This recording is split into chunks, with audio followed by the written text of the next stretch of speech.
חג חנוכה שמח לכולם, יהי רצון שבחג החנוכה הזה כל אחד ואחד יקבל את הישועה שהוא צריך. כמה כוונות שטוב לכוון בזמן הדלקת הנרות, כל אחד ואחד מאיתנו שיהיה לנו חג עשיר ועמוק יותר. אז קודם כל אומרים חכמים שהאישה טוב שהיא תכין את הנרות של חנוכה והגבר ידליק את הנרות. כמו ההפך בשבת טוב שהגבר יכין את הנרות והאישה תדליק, פה זה הפוך.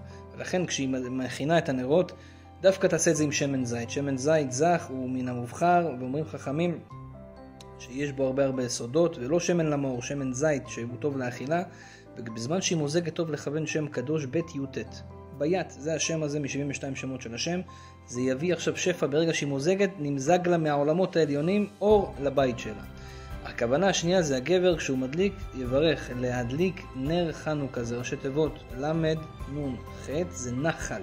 נחל זה אחד מ-72 שמות שגם מביאים ברכה ואור. יהי רצון בזכות שתי הכוונות האלה, האיש והאישה, יהיה גם שלום בבא.